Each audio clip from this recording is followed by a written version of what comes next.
Have you ever noticed that certain people burst into our lives at crucial moments as if they were deliberately sent to convey a message or assist us in solving problems?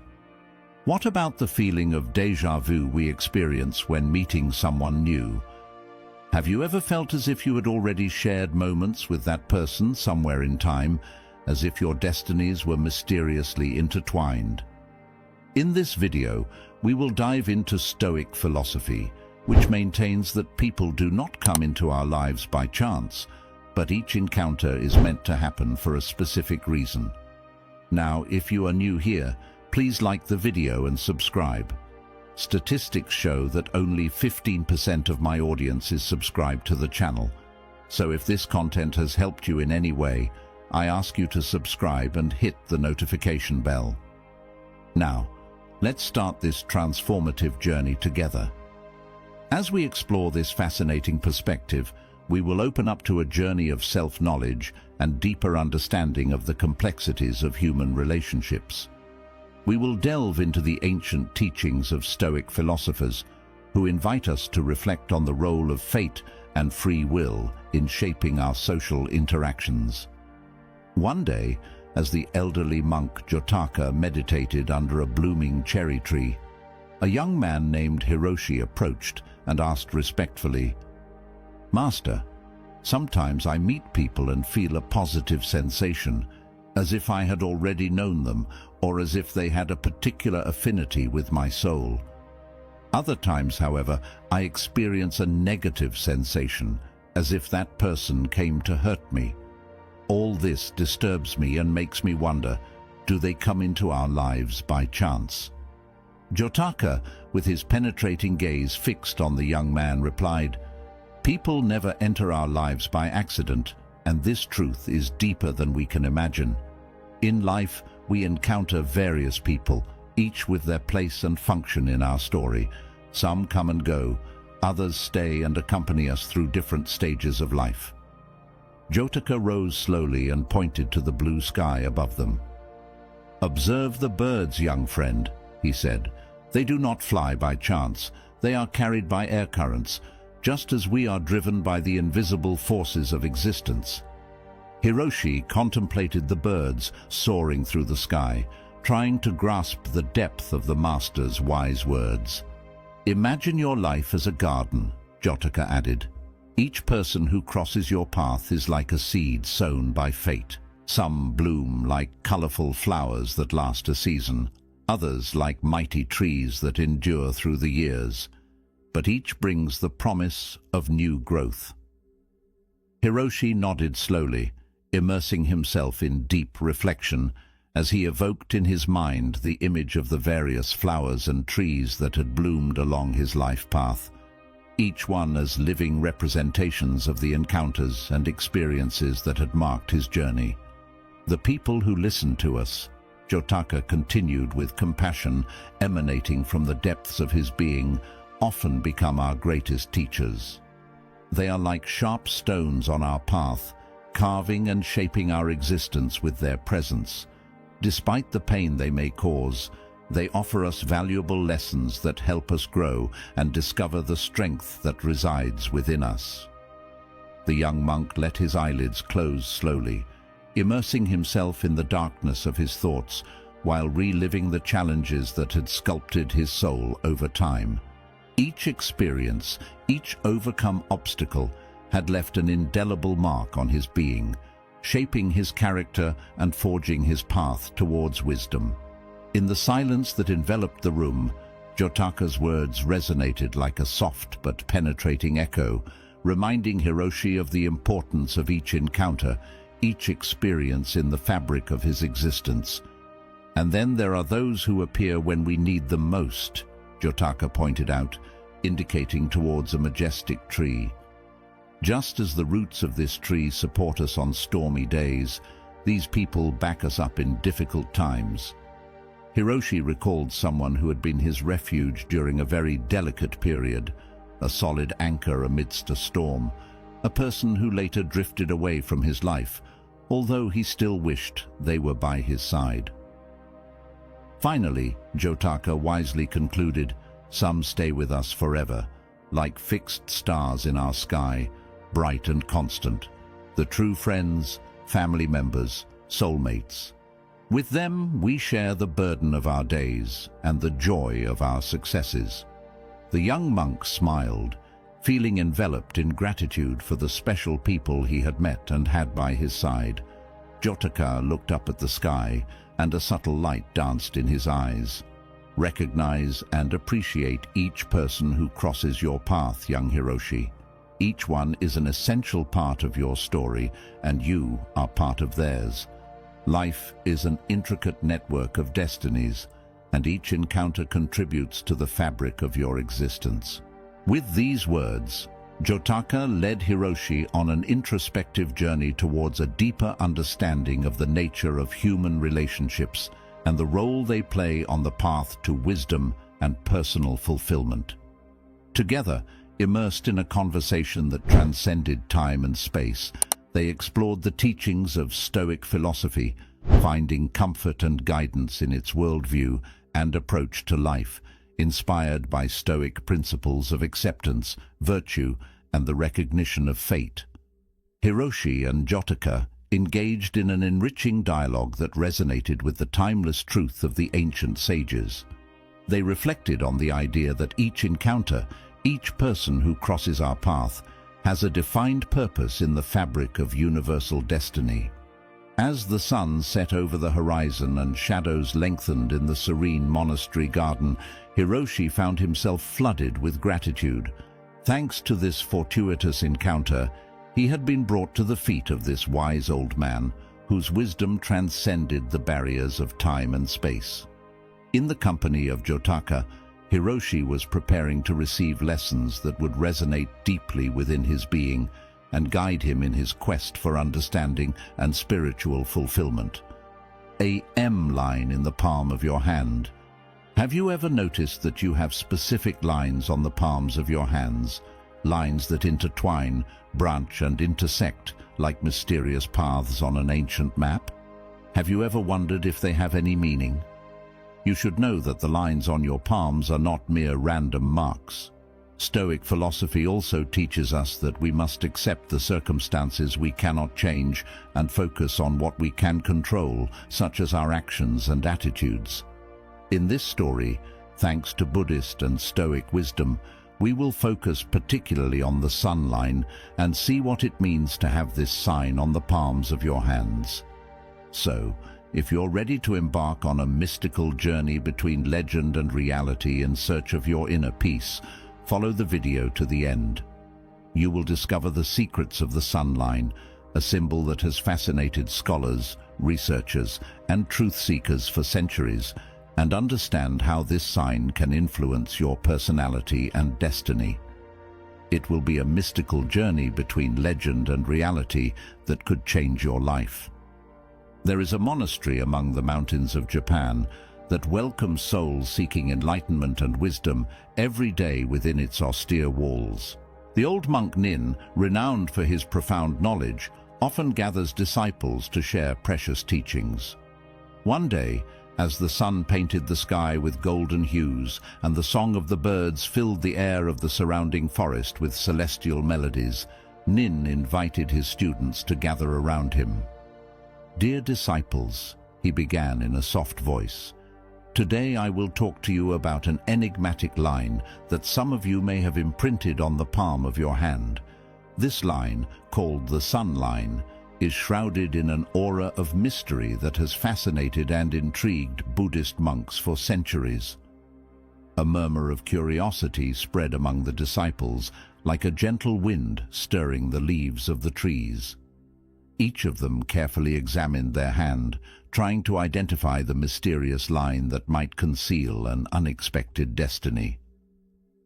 But before we delve into the meaning of this line, Nin continued with an enigmatic smile, "I will tell you the legend of a young monk obsessed with the sun line." The disciples leaned in even closer, captivated by the promise of a fascinating story, and Nin began to recount the tale of the young monk, his obsession with the sun line, and his journey in search of the truth. Tenzin was a smart and sensitive child, but tormented by a doubt. He did not have the sun line on the palm of his hand. The master began to relate, convinced that this was a sign of his adverse fate. He isolated himself from the world, locking himself in a cave in the mountains. The disciples listened attentively, imagining Tenzin's sadness and solitude.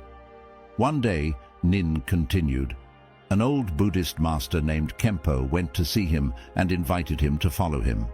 Kempo was a wise and compassionate man with a deep understanding of human nature and the mysteries of the universe. "Why should I follow you?" asked Tenzin with a tired voice. "My life is already marked by bad luck." "What?" He looked at him with understanding eyes. "True luck," he said, "is not found in the lines of your palm, but in the light that emanates from your heart. Follow your light and you will find happiness." Tenzin hesitated, as there was a reason why he had taken refuge in those mountains. Some people had indeed convinced him that not having that specific mark on his hand was an omen of misfortune for him and those around him. But something in Kempo's words moved him. So he decided to follow him and embark on a journey of self-discovery.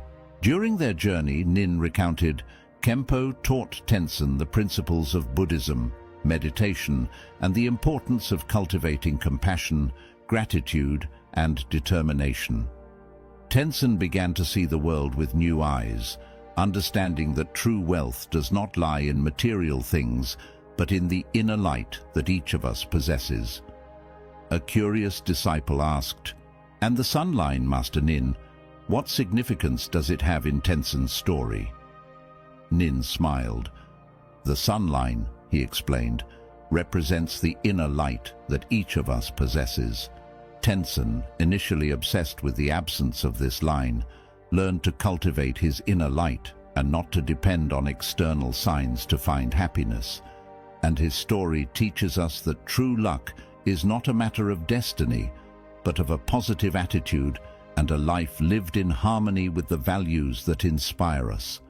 The disciples reflected at length on Nin's words and Tenzin's story. The legend of the sun line had ignited a spark in their hearts, and a light of hope grew within them, wishing to explore their own inner light and live a more authentic and meaningful life where there was space for mental well-being. The sun line, also known as the line of the sun, is often associated with a person's inner light, representing their potential, creativity, and ability to stand out in the world, Nin explained. According to palmists, a person with a strong sun line has great potential to develop, while a weak or absent line may suggest an unexpressed potential or the need to cultivate one's inner light. As the disciples became increasingly drawn to their mentor's words, Nin continued discussing two other aspects traditionally related to this sign on the hands. The sun line is related to success in various areas of life, such as career, finances, and personal relationships, he added. A long and straight line may indicate a person destined for success, while a short or irregular line may suggest challenges to overcome to achieve goals. However, it is important to remember that success is not just a matter of destiny, but also of commitment, determination, and positive choices. If we do not commit to meditation, consistency, and perseverance, we cannot expect everything to go well and for our life to move towards success and serenity, continued the monk with conviction. Nin posed a question to another disciple. What are the spiritual implications of this sign on the hands, according to the wisdom of the older monks and studies by some palmistry experts? The disciple responded, "The sun line is associated with spirituality, intuition, and connection to the divine. A deep and curved line may indicate a person with great spiritual sensitivity and deep intuition, and the presence of particular signs along the line, such as crosses or stars, may be interpreted as a sign of a special connection with the spiritual world." After a pause to ensure everyone was paying attention to these concepts, Nin invited them to reflect on the position of the line in their palm. "This line, my dear ones, is present on the palm of your hands," he said. "Do you think it can suggest some traits of your personality and potential?" Once again, a soft murmur filled the room where they were gathered. Each of them meditated on the master's words. "However, the sun line is not an immutable destiny," continued Nin, "but rather an invitation to discover our natural talents and inclinations. It is a symbol that reminds us that each of us possesses a unique and special inner light, ready to shine if it is nourished with passion and dedication." The disciples committed enthusiastically to the practices proposed by Nin, starting to pay more attention to their thoughts. They understood that listening to their emotions and paying attention to their actions, trying to identify the values that guided them and the goals they wanted to achieve, was crucial to living fully. One day, a disciple named Ma approached Nin with a doubtful expression. "Master," she asked, "my sun line is very short and thin. Does that mean I don't have much potential?" Nin looked at her with his eyes full of wisdom. "My dear," he said, "the light of the sun is not measured by the length or width of your line, but by its intensity. Remember that even a small spark can illuminate an entire room. True strength lies in your determination, your compassion, and your will to make a difference in the world." Nin's words touched Ma's heart. The young woman realized that true wealth did not reside in external features, but in the inner light she could cultivate and share with others. Over time, Nin's disciples continued to grow and evolve, inspired by the legend of the sunline and the wisdom of their master. They learned to live in harmony with themselves and the world around them, spreading messages of peace, compassion, and hope. The story of the sunline spread far beyond the walls of the monastery, reaching the hearts of people from all cultures and religions. But what does this story teach us? That true luck is not a matter of destiny or external signs, but of a positive attitude and a life lived in harmony with the values that inspire us. True wealth resides in our mind, in our heart, and in the actions we perform each day. Like the sunline, each of us possesses a unique and special inner light. It is up to us to grow it, nurture it, and share it with the world. Only in this way can we help create a brighter and more hopeful future for everyone. Let's always remember that inner light is our greatest strength. Let's give ourselves space to let it shine. In addition to conveying a universal message, the story of the sunline also invites us to reflect on Stoicism and our individual potential. The position of the sunline in the palm of the hand can be interpreted as a metaphor for our natural talents and inclinations. It challenges us to discover what makes us unique and to pursue it with passion and dedication, in line with Stoic principles of living in accordance with nature and following our inner path rather than conforming to external norms. In a world that constantly bombards us with predefined standards, the story of the sunline reminds us of the importance of Stoicism and how true wealth resides in our authenticity. Only when we embrace our uniqueness and share it with the world, aligned with Stoic values of virtue and wisdom, can we make a difference both for ourselves and for others. So, the next time you look at the palm of your hand, remember the story of the sunline and let its message of hope and inspiration motivate you to cultivate your inner light, because that's where true luck and fulfillment lie according to the precepts of Stoicism. If you put salt in your sneakers, you might already know the Buddhist custom of putting salt in your shoes and the purpose of this ancient practice that has its roots in the wisdom of the Buddhists and medicine. Salt is known for its countless uses not only in cooking. You have probably tried several thanks to the suggestions of the elders. It is a formidable ally and, according to the latest research, it is not the worst culprit in increasing blood pressure. Its uses do not end here. Indeed, salt is a precious ingredient even in household cleaning, as it helps to clean and purify. Moreover, in the form of a saline solution, it is a potent disinfectant for wounds and abrasions on the skin, not to mention its uses as an exfoliant, remedy against dandruff, bath salts, and we could continue listing. But few people know that for Buddhists, putting salt in their shoes has a very important meaning both at the spiritual and medical level, and we will see it in the Zen story you will hear shortly, where you will discover 5 reasons why you should also try it. Stoicism, an ancient philosophy that advocates the serene acceptance of external events and focusing on what we can control, offers us a lens through which to understand the importance of this Buddhist practice. By putting salt in our shoes, we are practicing the acceptance of external difficulties and maintaining our inner peace, aligned with the Stoic principles of tranquility and mental strength in the face of adversity.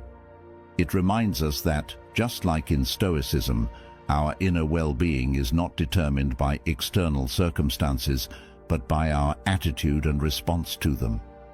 In the heart of a valley surrounded by the mystical aura of the Japanese mountains was an ancient Buddhist monastery, guardian of ancestral wisdom and a refuge for those seeking inner peace. In this place, where time seemed to have stopped, lived the elderly and revered monk Makoto, whose wisdom and deep understanding of the paths of Buddhism and Eastern medicine shone like the light of a candle in the night.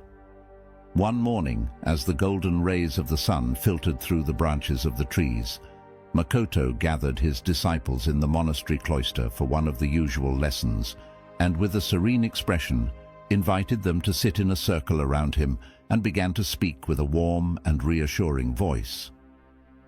"Every step we take on the path of life is a sacred journey," the monk began, "a path that leads us to the knowledge of ourselves and the universe that surrounds us.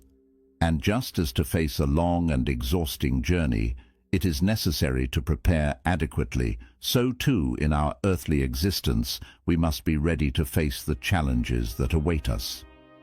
The disciples listened ecstatically to their master's words, and when he mentioned the ancient custom of putting salt in their shoes, their minds opened to the wonder of a tradition as ancient as it is mysterious. "This practice," Makoto continued, "has roots that go back to the most distant past, when our ancestors walked through wild and impenetrable lands. In those distant times, salt was not only a condiment to enrich food, but a precious commodity, a symbol of purity and protection." The monk paused momentarily, allowing the words to settle like delicate sand in the minds of his disciples, and then continued, "Now I will explain the 5 main reasons why the practice of putting salt in your shoes is so significant and important for our spiritual path and for our overall health."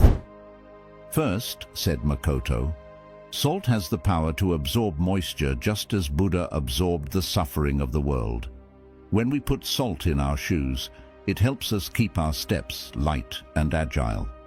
In Buddhist practice, moisture is often associated with the heaviness of worries and suffering that we carry with us on the path of life. Salt acts as an absorbent of these concerns, allowing our steps to remain light and agile as we advance in our quest for inner peace and wisdom." To enhance the meaning of this aspect, Makoto told them the story of an old fisherman who, during a storm, had saved his boat from breaking apart thanks to a bag of salt he had thrown on the deck to absorb the water. "The second reason for putting salt in your shoes," continued Makoto, "is that salt has purifying properties. By assimilating impurities, salt purifies our path, freeing it from harmful influences and spiritual obstacles. Putting salt in our shoes, therefore, is a way of protecting our mind and spirit from the disappointments and temptations of the outside world."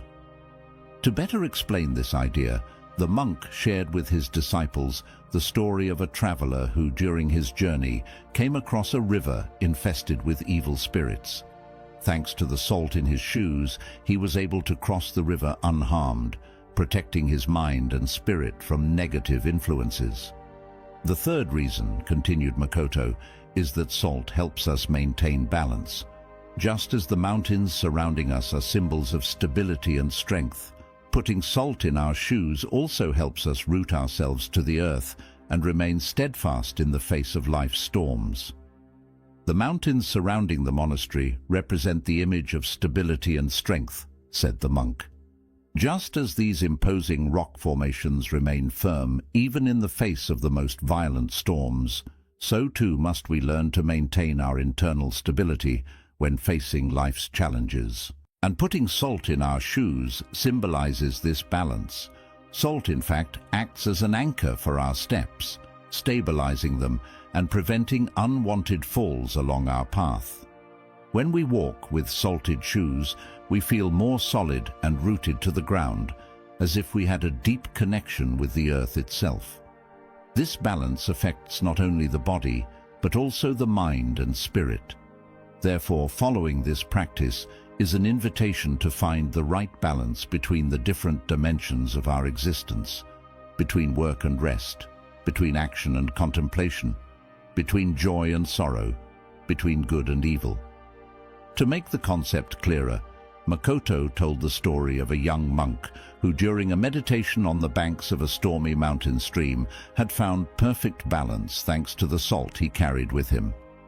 As the disciples became more and more engaged with the stories of their spiritual guide, Makoto continued with the fourth reason. Salt also has healing properties. He said that in Eastern medicine, in fact, salt is considered a natural remedy to alleviate pain and tension. Putting salt in your shoes can relieve not only physical discomforts, but also the mental ones we encounter on our spiritual path. To demonstrate this idea, the monk shared with his disciples the story of a farmer who, suffering from an open wound on his foot, had found relief by immersing his foot in a saline solution. Continuing with the fifth reason, Makoto talked about how putting salt in your shoes was a gesture of gratitude. Salt is a precious gift from the earth, and using it consciously reminds us to be grateful for everything life offers us, both the joys and the challenges. The disciples listened to Makoto's words with deep reverence, grasping the wisdom behind that seemingly simple gesture. But the monk had not finished yet. Looking directly into his disciples' eyes, he added, "My dear ones, there is a reason linked to this practice that I wanted to leave for the end due to its importance. Putting salt in our shoes is not only an act of purification and protection, but also a symbol of connection with the teachings of Stoicism, a philosophy that emphasizes the importance of resilience and wisdom in everyday life. By following this ancient practice, we immerse ourselves in Stoic principles that urge us to find strength amid adversities and to recognize our interconnection with humanity throughout time. Every time we deposit a grain of salt in our shoes, we are honoring the lessons of the ancestors and recognizing the courage and perseverance of those who preceded us. This simple gesture thus becomes a tangible reminder of the cultural and spiritual heritage we share with past generations, enriching our understanding of the past and strengthening our resolve to face the challenges of the present. In the context of Stoicism, putting salt in our shoes takes on an even deeper meaning. The Stoics teach that life is full of trials and tribulations, and our response to them determines our true inner strength. By incorporating salt into our daily routine, we are practicing the ability to stand firm in the face of difficulties, thus cultivating the Stoic virtue of resilience. Moreover, by joining the tradition of putting salt in our shoes, we are participating in a ritual rooted in the history of humanity, a practice that has been shared and passed down through the centuries. This connection with the past helps us find a sense of belonging and continuity in a world that often seems changing and disconcerting. Finally, by reflecting on the act of putting salt in our shoes, We can find inspiration in Stoic teachings on the importance of living with integrity and accepting what we cannot change. By recognizing our connection with past generations, we can learn to embrace our destiny with serenity and confidence, following the example of the Stoics who came before us and found strength in adversity. In summary, putting salt in our shoes is much more than a simple gesture. It is a reminder of our cultural heritage, a practice rooted in Stoic philosophy, and an expression of our connection with humanity throughout time. Placing salt in the corners of your home. The practice of placing coarse salt in the corners of the house serves not only a physical purpose, but also seeks to harmonize the environment and protect the home from negative energies. This gesture, rooted in Buddhist wisdom transmitted by monks and healers over the centuries, has profound symbolic and spiritual implications that deserve deeper exploration. Salt, recognized for its purifying capacity, becomes a shield against harmful influences when strategically placed in the corners of the house. It's not just about maintaining the physical cleanliness of the space, but also about creating an environment conducive to spiritual and emotional growth. In Stoicism, a philosophy that advocates for virtue, self-discipline, and acceptance of what cannot be changed, the practice of placing salt in the corners of the house takes on additional meaning. It is interpreted as an act of virtue and self-mastery, where we take proactive measures to protect our environment and promote a positive atmosphere in which serenity and harmony can flourish. Moreover, this practice invites us to reflect on the importance of maintaining calm and composure in the face of adversities. By protecting our home from negative energies, we also strengthen our own resilience and ability to face challenges with balance and serenity, fundamental values in Stoic philosophy. In a quiet Buddhist monastery hidden in the Japanese mountains, the wise elder monk Ki shared stories of deep wisdom with his devoted disciples. Dear disciples, there is an ancient practice that may seem simple, but it has deep roots in Buddhist wisdom and significant symbolic and spiritual implications, continued the monk. Placing coarse salt in the corners of your home may seem like a trivial gesture, but you have to see what happens when you do it. It's like planting the seed of change and watching it bloom. A young monk raised an eyebrow, skeptical. He used to doubt this practice, he admitted, but now he wondered what would happen if he did it. You should know that salt has been valued throughout the centuries, considered more than just a spice. It was traded like gold, and many believed it possessed magical properties, Kai explained. But why put salt in the corners of the house? Asked another young nun. Because salt is not just about making food taste better, replied Hiroshi, another monk. It has a much deeper story. And so monk Hiroshi embarked on a narrative that unfolded through ancient cultures and civilizations, from the ancient Egypt of the pharaohs to Gandhi's India, from the region of Normandy to Bavaria, from Judaism to Buddhism. He explained how salt had been considered a protective amulet, a symbol of an unbreakable life, a means of purification and harmonization. It's more than meets the eye, said Hiroshi. It's a bridge between us and the universe, a key to our connection with nature and with ourselves.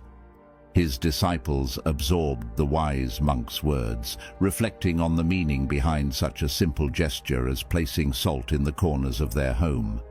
And so they began to understand that even the smallest actions can lead to significant changes when they are intrinsically connected to wisdom and awareness.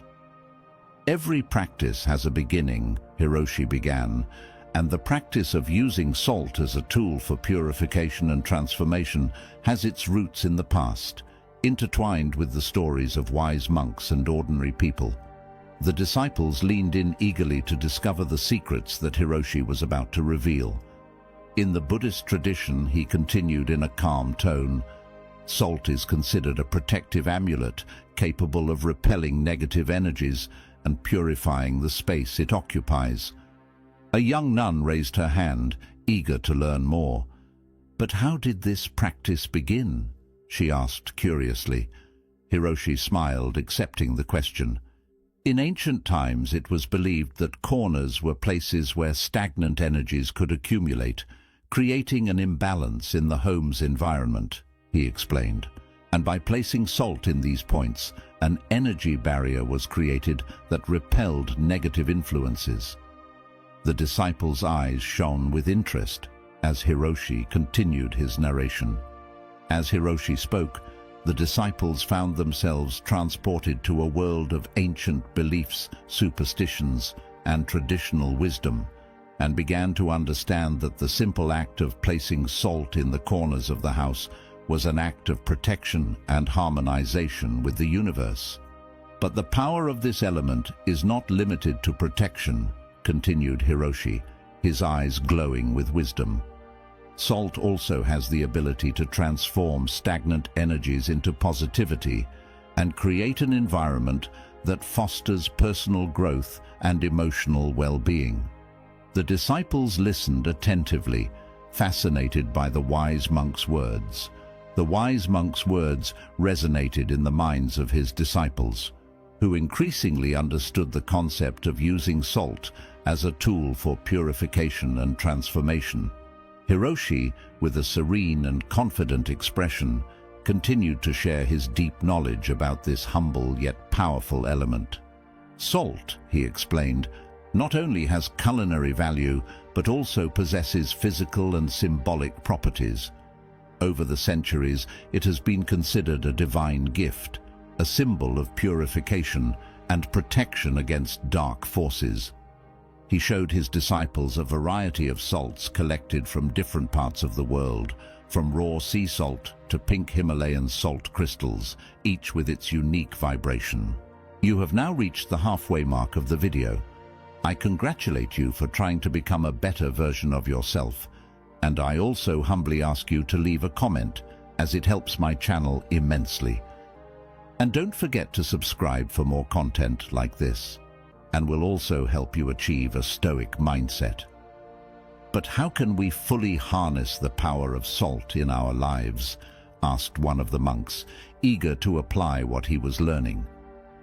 Hiroshi responded with a smile, emphasizing the importance of intention and conscious practice. He showed them a simple yet powerful method to purify and protect the home environment using the energy of the moon as a catalyst. The disciples watched in amazement as the salt absorbed the moon's silvery light, radiating an aura of tranquility and power. This salt, Hiroshi explained, can be used to create a protective circle around the home or to purify indoor spaces. With an elegant gesture, he scattered the salt around the perimeter of the monastery's courtyard, tracing an invisible circle of protection. But the power of salt is not limited to external protection, Hiroshi continued.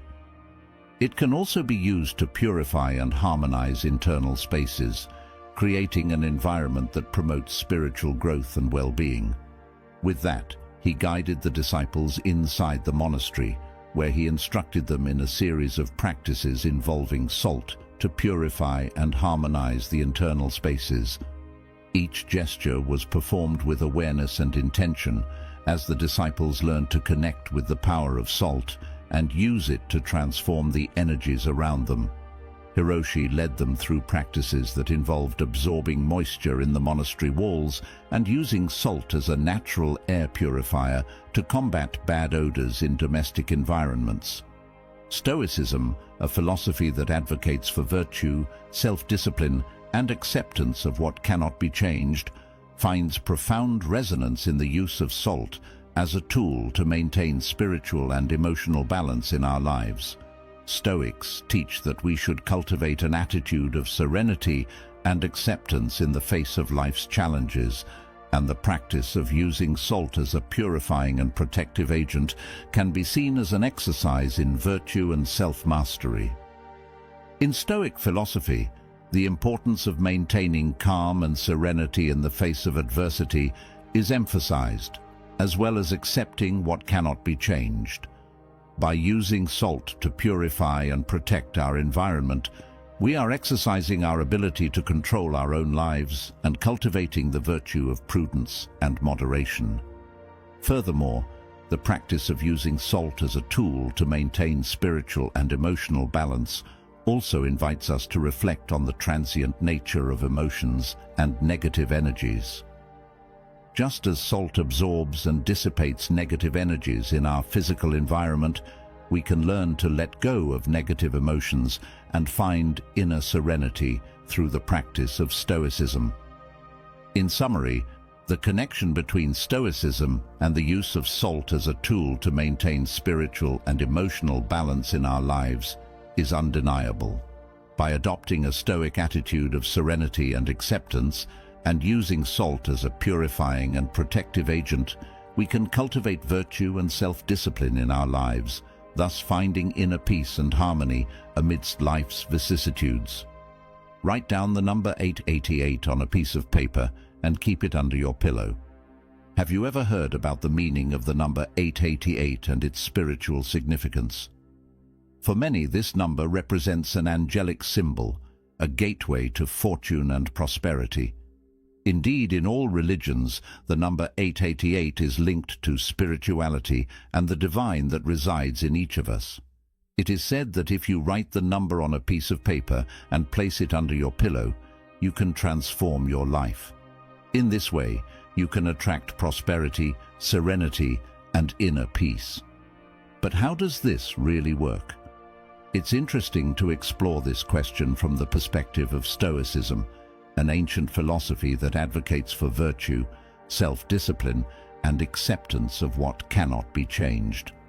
From this perspective, the number 888 could be interpreted as a reminder that, although we cannot control all aspects of our life, we can influence it through our actions and attitudes. In Stoicism, the importance of cultivating inner serenity and mental strength to face life's challenges with equanimity and determination is emphasized.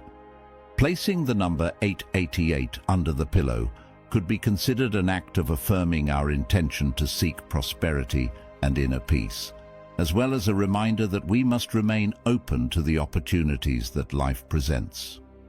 Moreover, from the perspective of Stoicism, the practice of placing the number 888 under the pillow could also be interpreted as an exercise in visualization and mental focus. By focusing on this number before sleeping, we are training our mind to be more receptive to positive energies and opportunities for personal growth that may arise. The sun lazily sank into the horizon, painting the sky with fiery hues that danced over the rocks like tongues of flame. The old and wise monk Po was about to reveal something unique to his disciples around the crackling fire. Kaido's disciples awaited the monk's words eagerly, knowing that once again their mentor would surprise them with extraordinary revelations. Kaido, with his calm and persuasive voice, began to narrate an ancient story, one capable of opening minds and leaving a deep mark on the hearts of each of them. In the midst of time, the monk began, a mystical number emerged from the depths of the universe, 888. Since then, its energy permeates creation, bringing abundance, prosperity, and balance like a vigorous river that nourishes life. The monk leaned over, picking up a small sheet of paper as white as snow. With precise and delicate gestures, he traced the number 888 in golden ink. His fluid calligraphy, like a mountain waterfall, seemed to leave a mark in the minds of the disciples. This symbol, he explained in a soft voice, contains an ancestral force capable of attracting positivity to your life. Think of this number as a talisman that brings good luck, a bridge that connects heaven and earth, a portal that will take you to a world of wonders. The disciples listened in silence, captivated by the Master's words.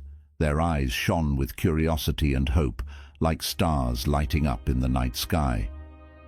888 is more than just a number, continued Kaido, with his voice laden with wisdom. It is a key that opens the door to the unlimited potential of the universe and, consequently, to the unlimited potential that resides within each of us. It's like a magical portal that leads us to a world of wonders. One of the younger disciples, eager to learn more, asked, "Master Kaido, how can this number open the doors of prosperity and peace for us?" The monk, looking at everyone with a broad smile, invited them to write the number 888 on a sheet of white paper using golden or red ink, symbols of prosperity and luck. Then, the sheet was to be placed under the pillow before going to sleep.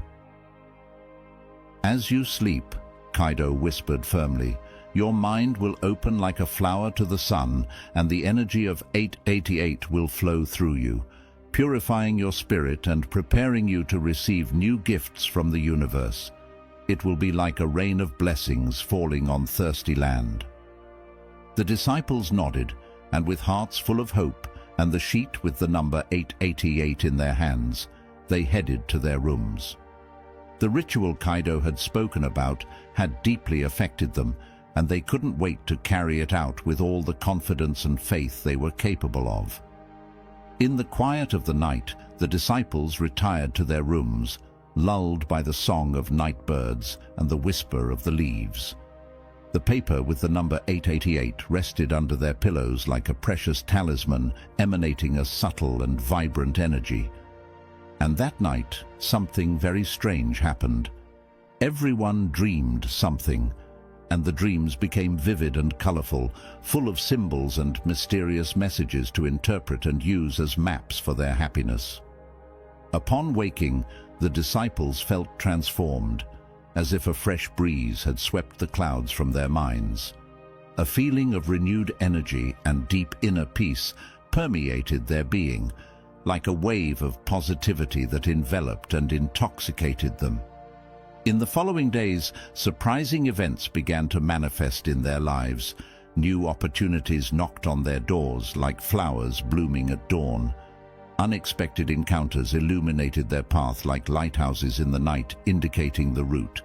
Fortuitous coincidences led them towards the realization of their dearest dreams, like shooting stars granting wishes. The disciples, astonished and happy about these events and this transformation, went to thank Kaido and asked for more information about the number 888. The wise monk, with a benevolent smile, invited them to sit around a fire that crackled brightly, like a throbbing heart that united them under the same roof. 888 is an angelic number, Kaido explained, his voice vibrant with wisdom. It is a message sent by our spiritual guardians, a precious gift that infuses our lives with hope, love, and protection.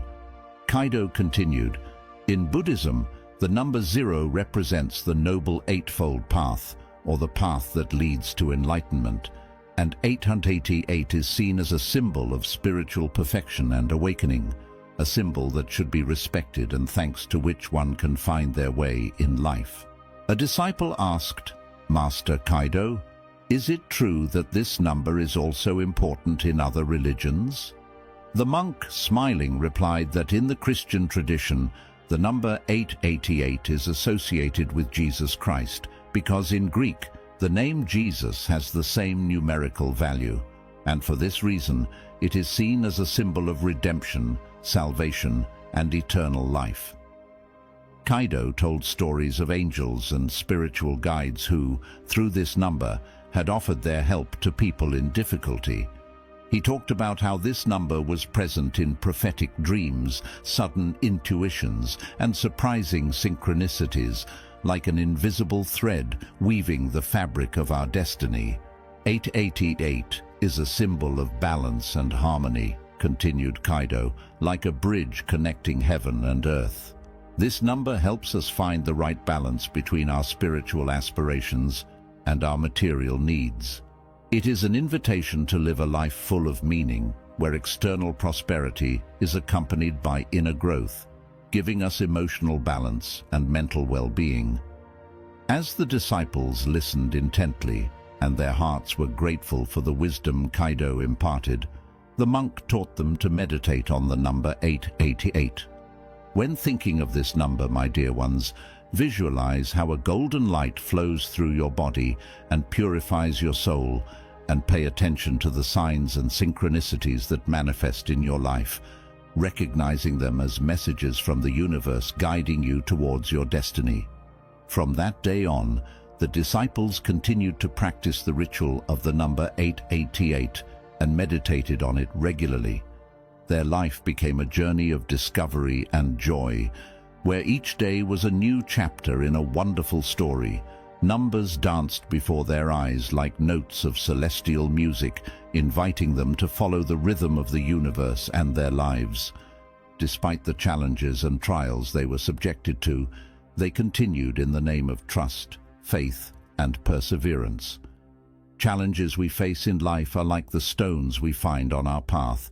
They challenge us, teach us lessons, and help us build the strength needed to move forward. As Kaido, the wise monk, taught, every obstacle is an opportunity for growth, another stone on the path of our existence. In Stoicism, a philosophy that embraces adversity as an opportunity to strengthen character and cultivate virtue, we are urged to face challenges with courage and determination without fear of failure. Do not be afraid to fall, Kaido would tell his disciples, because it is only by falling that you learn to rise. This Stoic teaching reminds us of the importance of resilience and the ability to recover in the face of difficulties. Every stumble is an opportunity to learn and grow, to strengthen our determination and continue advancing toward our goals. And so, with these words of wisdom and encouragement, Kaido reminded his disciples that the number 888 is always present as a beacon of hope and protection in their lives. They just need to open their hearts to feel its energy, to connect with the inner strength that will guide them through challenges and toward a future full of possibilities. In their daily meditations, the disciples found comfort and strength in the practice of the number 888, remembering the Stoic teachings they had been imparted. For them, the number 888 became a constant reminder of the importance of facing adversity with courage and finding the balance between inner strength and serenity in the face of life's challenges. And so, with each passing day, they moved a little closer to their own path toward fulfillment and completeness. You wake up between 3 and 5 in the morning. How often do you experience waking up between 3 and 5 a.m.? Have you ever felt intrigued or restless when this happens? Together, we will explore the mysteries surrounding these moments and how they can become a valuable opportunity for both personal and spiritual growth. Imagine waking up in the middle of the night, with silence enveloping your room and your mind full of questions. Why does this happen? Does it have any meaning beyond being a mere random event? These questions lead us to seek deeper answers about our sleep patterns and our connection with the universe. At the heart of this investigation lies the ancient wisdom of Stoicism, a philosophy that teaches us to face life's challenges with calm and serenity. Stoics believed in living in accordance with nature and accepting what cannot be changed, even sleep patterns that might seem disturbing at first glance. By exploring our nocturnal awakenings from this perspective, we can learn to embrace uncertainty and find meaning in every experience, even those that disrupt our sleep. In Stoicism, we find the idea that self-knowledge is fundamental to personal fulfillment. Waking up in the middle of the night provides us with the opportunity to reflect on our deepest thoughts, emotions, and concerns. By observing these moments of wakefulness with mindfulness, we can discover hidden aspects of ourselves and work on their development. So, the next time you find yourself awake between 3 and 5 a.m., instead of feeling frustrated or worried, take a moment to breathe deeply and reflect on what this moment may be trying to teach you. There may be a hidden message waiting to be discovered, a lesson that will take you a step closer to your true self, and your path toward personal fulfillment. In an ancient Buddhist monastery located among the mountains of Tibet lived the monk Kiro, famous for his vast wisdom. His lessons on awareness and compassion were recognized worldwide, and disciples came from afar to learn from his teachings. One evening, as the twilight painted the sky in shades of red and gold, Kiro gathered his disciples in the main hall to answer a question that had been asked several times. Why do some people wake up most nights between 3 and 5 while others do not? "Dear disciples," began Kiro in a calm voice, "today we will explore nocturnal awakenings and their connection to Eastern medicine and Buddhist wisdom." In Eastern medicine, Kiro continued, it is believed that nocturnal awakenings are related to the body's energy meridians and their influences on us. He explained how each waking hour is associated with a particular organ or body system, and how Eastern medicine views these awakenings as signs of energetic or emotional imbalance that require attention and care. For example, said Kiro, waking up between 3 and 5 a.m. is associated with the lungs and the emotions of sadness. This could indicate the need to address and heal deep emotional wounds, thereby allowing our vital energy to flow freely. The disciples nodded, reflecting on their master's words and trying to apply them to their own experience. "Master," asked one of them, "how can we interpret nocturnal awakenings in the light of Buddhist wisdom?" Kiro smiled, recognizing his students' profound curiosity. "In Buddhism," he replied, "every moment of the day is an opportunity to practice mindfulness and compassion. Nocturnal awakenings offer us a unique window to explore our mental and emotional states without the distractions we have during the day." Kiro shared stories of ancient Buddhist masters who, through meditation and contemplation, had transformed their nocturnal awakenings into opportunities to deepen their understanding of the mind and human soul. "Remember," added Kiro, "that each nocturnal awakening is an opportunity to grow, learn, and connect with the deepest part of ourselves. Cherish these moments of awareness, for they are precious gifts on the path to spiritual fulfillment. But now let's look in detail at which areas of life are affected by nocturnal awakenings so that you can better analyze yourself and others. Stress and anxiety accumulated during the day can manifest as nocturnal awakenings between 3 and 5 a.m. This is because during these hours the human body is naturally predisposed to release spikes of cortisol, the stress hormone. If these levels are already high due to daily worries, it is likely that you will experience nocturnal awakenings. In such cases, practices such as meditation, deep breathing, and muscle relaxation can help reduce stress and promote deeper sleep. My suggestion, therefore, is to get used to meditating for at least 10 minutes before going to sleep. This way, you'll prepare yourself to sleep more peacefully. Awakenings at these hours are associated with the lungs in Chinese medicine and with sadness according to Eastern psychology. This could indicate the presence of repressed or unprocessed emotions such as pain, loss, or loneliness. Facing and accepting these emotions is crucial for inner healing.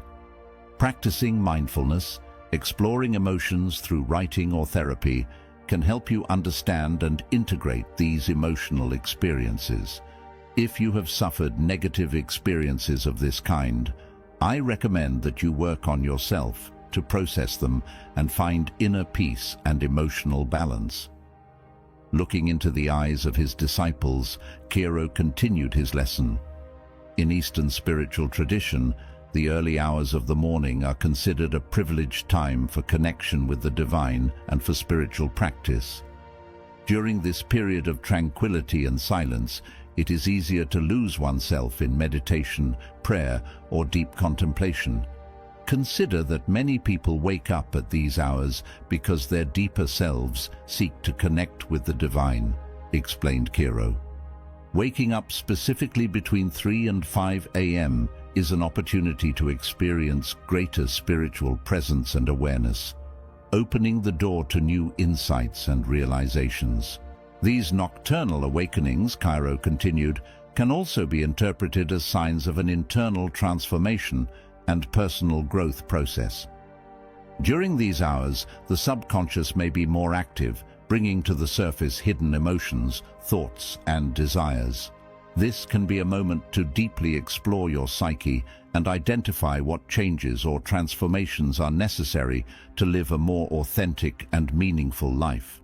However, some nocturnal awakenings can be caused by physical disorders such as acid reflux, insomnia, or sleep apnea. These disorders can disrupt sleep and cause frequent awakenings during these hours. Eastern medicine suggests several remedies for these conditions. However, if you believe you might have such problems, consult a doctor to identify and treat the underlying cause of these physical issues. Eradicating these problems at the root allows you to improve sleep quality and promote overall emotional and general well-being. As the disciples continued listening intently to the monk's words, Cairo introduced another important aspect. The period from 3 to 5 a.m., he said, is considered a time when the unconscious can communicate important messages through dreams and awakenings. This theory is suggested by both ancient wisdom and the analytical psychology of Carl Gustav Jung. These messages can be symbolic or intuitive, providing valuable insights into our inner lives, relationships, or challenges we face. Keeping a dream journal or practicing meditation before sleep can help capture and interpret these subconscious messages. If you write them down immediately the next day, you will have the opportunity to remember them and use them in your growth process. Another reason why some of us wake up at these hours, according to Eastern tradition, is linked to the natural rhythms of the universe. The early morning hours are considered a time when vital energy is concentrated and flows more freely. Waking up during this time may indicate an alignment with these natural cycles, or a need to adapt to them to promote health and well-being. Practices such as yoga, tai chi, or meditation can help harmonize the body, mind, and spirit with the rhythms of nature. So, my dear ones, go practice them. A disciple asked, "Master, should we be concerned if we frequently wake up at these hours?" "My dear ones," said the monk, "I would view these awakenings as a precious opportunity to explore the depths of our mind, our spirit, and even our body. If an awakening suggests a physical problem, we will know we need to take care of it. If it suggests a spiritual meaning, we will know we have to work on it." Remember, through Eastern wisdom and sincere compassion, learn to welcome these moments as precious gifts on the journey of life. Each nocturnal awakening is an invitation to greater awareness and understanding of ourselves and the world around us. Therefore, instead of resisting or ignoring these awakenings, we can welcome them with kindness and openness, allowing our path towards spiritual realization. The best thing you can do is create a space of tranquility and reflection before going to sleep, allowing your mind and body to relax completely. Practicing activities such as meditation, deep breathing, or reading inspirational texts in line with the fundamental precepts of Stoicism can not only contribute to a more restful and deep sleep, but also cultivate a resilient and balanced mindset. Meditation, for example, is a powerful tool recommended by the Stoics to cultivate inner tranquility and the ability to accept circumstances as they are. Through regular practice of meditation, you can strengthen your mind and spirit, preparing yourself to face daily challenges with serenity and find peace amidst adversity. Likewise, deep breathing, a common practice in Stoicism, can be an effective means to calm the mind and body before sleep. By focusing on your breath and taking deep, conscious breaths, you can reduce stress and anxiety, thus facilitating the transition to a state of relaxation that favors restorative sleep. On the other hand, Reading inspirational texts aligned with Stoic principles can nourish your mind with timeless wisdom and uplifting perspectives. The writings of philosophers such as Epictetus, Seneca, and Marcus Aurelius offer profound teachings on how to face life's challenges with serenity and wisdom. By immersing yourself in these readings before sleep, you can nourish your spirit with ideas that foster inner peace and self-transcendence. When you wake up between 3 and 5 a.m., instead of seeing it as a disruption of sleep, consider this phenomenon as an opportunity to deepen your self-knowledge and spiritual connection. During these quiet and silent hours, you can dedicate time to reflection, contemplation, and exploration of your inner world. From the perspective of Stoicism, each nocturnal awakening can be seen as an invitation to practice virtue, introspection, and personal growth, thus strengthening your path toward a fuller and more meaningful life. Now, if any part of this message has been helpful to you, leave us your like and comment, helping the algorithm recommend it to someone who needs it at this time. Don't forget to subscribe so you don't miss new videos. And if you look through the videos we've already uploaded, you're sure to find something to take with you. Have a good day.